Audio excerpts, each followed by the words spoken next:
Oh my God, I'm sorry. Yeah. Chaos at City Council Tuesday night. We're following up on the arrests made at the meeting. Plus, Council rejects the desalination project. So what happens now after they voted no to the $1.2 billion project? Your Chris 6 News at 5 starts right now.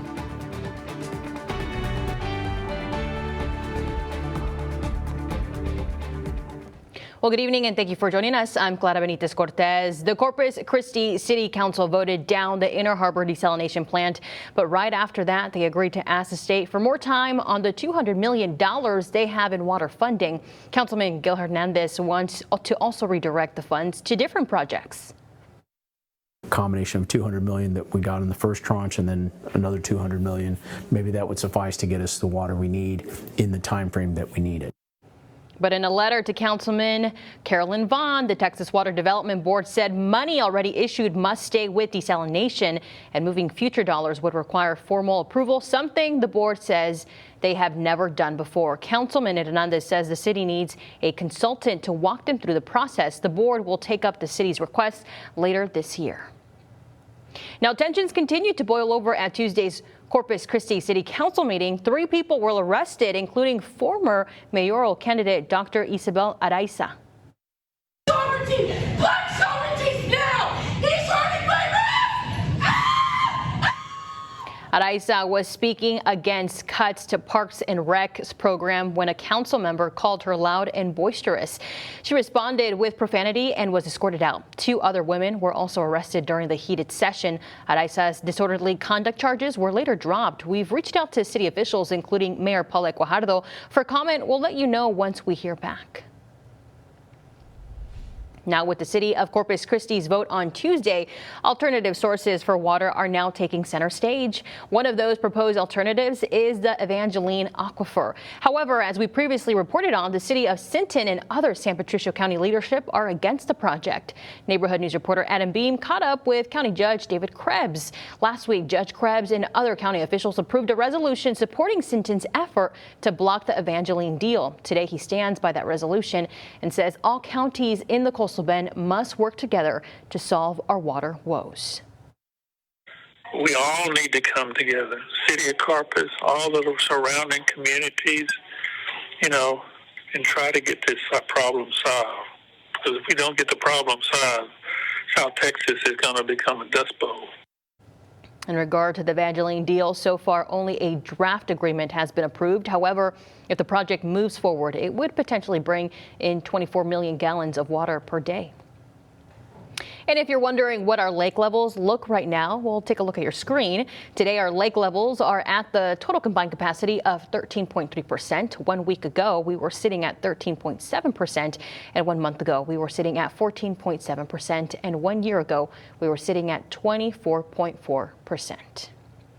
We know it's dry out here, but maybe some rain chances hopefully will be increasing here. Let's bring in meteorologist Stephanie Lauber for that. Are we going to be seeing some rain hopefully soon? I don't want to get too excited, but the weather chisme has come to fruition. We're still seeing those trends showing that we are going to get a good drink of water in a couple of days. So it's not here yet. We're talking about 6-7 days from now. So this is what we have for this Hump Day Wednesday. A good deal of clouds out there, but not along the coast. The sea breeze came in. Not enough going on in the weather picture to bring rain out of that sea breeze. Instead, just a few fair weather cumulus clouds out there, offering a hint of relief from the heat, I hope. There are some showers that are not too far away. In the Victoria Crossroads, we're watching a line of showers come together. There is a little wrinkle in the atmosphere, a few thousand feet above our heads. That's what's helping to make for a lot of the cloud coverage you're seeing out there too. But whether this rain is going to hold on and kind of grace by northern Refugio and Aransas counties, it's a possibility. I wouldn't get your hopes up, though. Right now, rain isn't exactly the trend that we are on for the rest of this week, but there is some rain coming down the pipeline. Boy, do we need it. Just looking back at yesterday's kind of conclusion here, our deficit for the year still sitting at nearly 6 inches. What do we expect down the pipeline? I'll fill you in ahead. All right, Stephanie, thank you. And we turn now to the west side, where an elderly man was taken to the hospital after being hit by a car this morning. Police say he was crossing the intersection of Ruth and 24th Street around 8:30 when he was hit. The driver told police they were blinded by the sun and didn't see the man. Fortunately, he only had minor injuries. He's going to be cited for not using a crosswalk. We've got some big news about the Harbor Bridge project. It's time to say goodbye to the old Harbor Bridge. That bridge is now permanently closed. All vehicle and pedestrian access to the northbound US 181 via the old Harbor Bridge was shut down today. Southbound access had been closed some months ago. Now the news about the new Harbor Bridge. The new Highway 181 northbound exit to the North Beach area is now open. The shared use path for cyclists and pedestrians along the East Causeway Boulevard frontage road is also open. Well, heading to your national headlines, House Democrats are calling for an end to the presence of National Guard troops in Washington, D.C. Thousands of soldiers have been stationed in the nation's capital since last month as part of President Donald Trump's effort to mitigate crime. The president recently announced plans to send federal troops to Chicago. However, he did not say when. Democrats say the president's actions are that of a dictator and violate American rights. For him, Donald Trump, abusing the power of the National Guard is not about protecting public safety. It's about control. The pressure from Democrats is part of a larger initiative to push back against the Trump administration's policies. And survivors of the Jeffrey Epstein and Ghislaine Maxwell sex trafficking ring spoke out in Washington, D.C. this morning. The demonstration comes just one day after the House Oversight Committee released more than 33,000 pages of records following a congressional subpoena. Survivors rallied together to put pressure on Congress to release the rest of the files. I know what it's like to be trafficked to others. I know that the files contain the names of powerful men who have been shielded because of their fame or their fortune. We are tired. However, we are not Important greater purpose. Now, critics say much of the released material isn't new, and many pages have been heavily redacted and have already been made public in recent years. Now, more than 1,000 current and former employees of the U.S. Department of Health and Human Services are demanding that Secretary Robert F. Kennedy Jr. resign. A letter sent to Kennedy and Congress criticized his leadership, saying it, quote, put the health of all Americans at risk. This comes after the Trump administration's ousting of the recently confirmed CDC director. She had refused to bend to pressure from the top HHS officials to sign off on potential new vaccine restrictions. Resignations of 4 other senior officials at the Public Health Agency followed. From Corpus Christi to New York City, I'm Michaela Chavez on the north side, telling you about 2 locals who are gearing up for the New York City Marathon and how you can help them get to the finish line. You're watching Chris 6, part of the Scripps News Group. 2 locals are getting ready to represent the Coastal Bend at the biggest marathon of the world. I'm Michaela Chavez, your Sunrise Neighborhood News reporter on the north side. I'll tell you about the exciting journey that's taking these 2 athletes all the way to New York City. Charlie is a big Green Bay Packer fan. Meet that Packers fan Charlie and his family who spent a lot of time on the run. The Houston Marathon, Rock and Roll San Antonio, Texas Independence Relay, which is 200 miles across Texas. They're part of Wings of Texas, a local nonprofit promoting inclusion. For 2 years, Charlie and Rusty applied to be a duo team at the world's biggest marathon. A duo team, so it'll be an individual pushing an individual with disabilities. After years of trying, they finally got the email this year. Rusty actually had to read the email like 3 or 4 times, waiting for it to say, please apply again next year. Charlie and Rusty were selected, one of only 11 teams representing the U.S. What was that feeling you got when you saw that email? Panic. Serious panic, because it only gave me about 14 weeks to do an 18-week training. Now they're buckling down. Rusty runs 25 to 30 miles a week, his longest 15 miles this past Sunday. The new Harbor Bridge is now their training ground for New York's 4 bridges. The starting line is actually the Brooklyn Bridge. The 26.2-mile course is tough. For me, 13 miles is all muscle, After that, it's a mental game. But to help them get there, they need the community. Wings of Texas is hosting a cookie and lemonade sale this Saturday at the Bill Dodge Run at Cole Park. A barbecue fundraiser follows on October 4th. Each plate comes with a ticket to their send-off concert October 21st at Brewster Street. Chillbillies will be out there doing a live concert, and we're just going to send them off in style, help raise some funds for them to make this dream happen. You know, Rusty says all the time that he doesn't like to run, but he does it for Charlie. And he gets out there and he trains hard, and it just means so much to me that he's willing to do that for his son. I have run other marathons with other kids in our organization, and either way it's amazing, but for it to be your son is just, no words can describe it. Charlie and Rusty will hit the course in New York City on November 2nd. Until then, their fundraising continues, with every cookie, every lemonade stand, and every concert, bringing them one step closer to the finish line. In the North Side, I'm your Sunrise Neighborhood News reporter, Michaela Chavez, Chris 6 Sunrise. All right, Michaela, thank you so much. On Tuesday, the City Council approved a first reading on the creation of a vacant building registration program to help police vacant buildings and make sure owners are maintaining them. The program involves an annual registration fee. Building owners will be required to register buildings that are vacant for 30 days or more, provide a point of contact plus a plan and timeline to bring property up to code or reoccupy it. This still needs to pass a second reading at next Tuesday's City Council meeting. All right, here's the view outside if you are planning that trip home. It is hump day, so you might be hoping it's Friday, but you know what? This commute looks about as good as a Friday. Not a whole lot of cars out there on SPID. So let's check on how the congestion is doing, and it's actually not too bad. We're seeing some activity around downtown on Shoreline, the usual stop and go as folks approach that crosstown interchange on 37, but nothing to really hamper your ride home just yet. As far as that interchange between the crosstown and SPID goes, again, little stop and go as you approach Castores and come around, but nothing major. Even Saratoga behaving at this hour. So we'll go to another trouble spot, Staples. Yes, some stop and go between Everhart and Saratoga, but we're actually looking a little bit busier on Weber near SPID. So keep your patience with you for the ride home. I'll have your forecast on the other side of this break.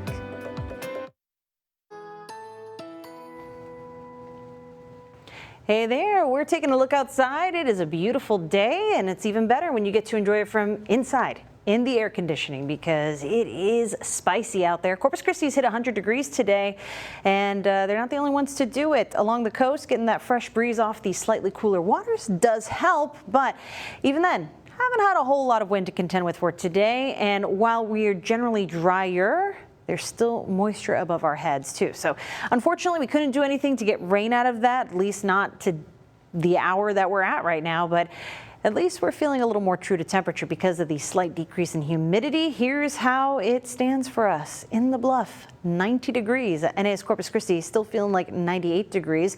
92 in Rockport, feeling like 103. And as you head inland, that's where we start getting into those triple digits. 100 degrees, the reading in San Diego, but feeling like 100 degrees. That counts for something. And 102 in George West, feeling like 105. Not a huge getaway for that feels like temperature. So this is the best we can get for today. I've got more rain coming down in the 7-day forecast. However, for the time being, hot, dry, generally rainless. Those are the trends in our forecast, at least for the rest of the week. So as we head through the rest of tonight, here's what you can expect. If you wanted to have dinner outside, that wouldn't be the worst thing in the world because by about 7 p.m. that sun starts getting real low. By 8 o'clock, sun has set. Yep. We're losing daylight here, 87 degrees by 8 p.m. and still a bit of a breeze from that humid and warm southeast wind direction, 14 miles per hour. But yeah, during the overnight, because we're not going to have much for clouds out there and we're generally dealing with slightly drier air, that allows the heat of the day to radiate back up into the atmosphere, and it allows us to feel a little fresher for the start of the day. However, when you don't have a lot of movement in the wind, fresh is kind of in the eye of the beholder. So here's how things will start off as we get toward the sunrise hours. Temperatures will be falling into those middle 70s. We'll have a few clouds out there at daybreak, and then we'll do it all over again. Hot, humid, that's the name of the game.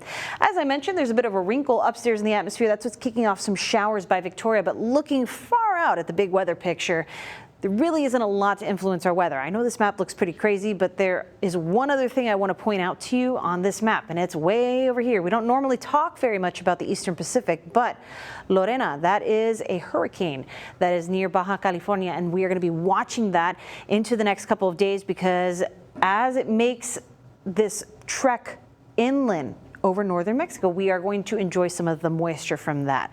There is also another front on its way south through the southern plains. Once that gets here, those two combined together are going to give us some pretty decent rain chances heading into next week. It's not going to fix the drought, but it is definitely going to put us in a good position compared to what we've seen over the past few weeks. So something to hold on for hope. Now in the tropics, things are starting to get pretty active, not across the Gulf, not across the Caribbean, but way out there in the Atlantic, a wave that has come off the coast of Africa. Pretty much any day now, we could see tropical cyclone development. It's got a high chance over the next 5 days. We need it to scooch a little bit more into this red area so that the conditions can finally be right. Bingo, likely looking at our next named storm. If you've lost track, because it's generally been fairly quiet for us out there with only tropical storms, then a major hurricane in Aaron, our next name on the list is going to be Gabrielle. So thankfully, it doesn't look like any development would be a threat to us. It's over 2,000 miles away. We're not mad at this forecast. Here's a look at those rain chances as we come back from the weekend. It looks like as we head on into Sunday and Monday, rain chances are looking pretty good. And the 7-day forecast for our neighbors in Rockport and Kingsville until then will be quite hot. A headstone maker on the west side says a partial power outage cost him thousands of dollars in damages. I'm your neighborhood news reporter, Jada Jenkins, and I'm telling you why the power went out and who's at fault. Watching Chris 6, part of the Scripps News Group. S&S Monuments on Baldwin experienced a power outage earlier this summer, causing some of their equipment to fail. Now, the business owner tells me he's had to pay out of pocket to keep his business up and running. I'm your neighborhood news reporter, Jada Jenkins on the west side, and I speak with AEP to see who's at fault. In July of this year, Stephen and Cheryl Danielson, who owns S&S Monuments, walked into their building with the majority of their equipment not working. And he shorted himself out, and in the process, he killed the phase 3 going to my building. Danielson, who owned the family business in 2019, says a possum climbed on top of an electric transmitter and caused his business to lose power, which fried all of his equipment. Obviously, we couldn't afford to replace absolutely everything. Danielson says he spent around $12,000 to get business back up and running, and without phone lines for a day and a half, customers couldn't reach him. And we received 30 to 40 phone calls a day. He believes this could have been prevented if trees near the power lines that connects the transmitter had been maintained. Who was supposed to make sure that these trees So this is AEP's problem.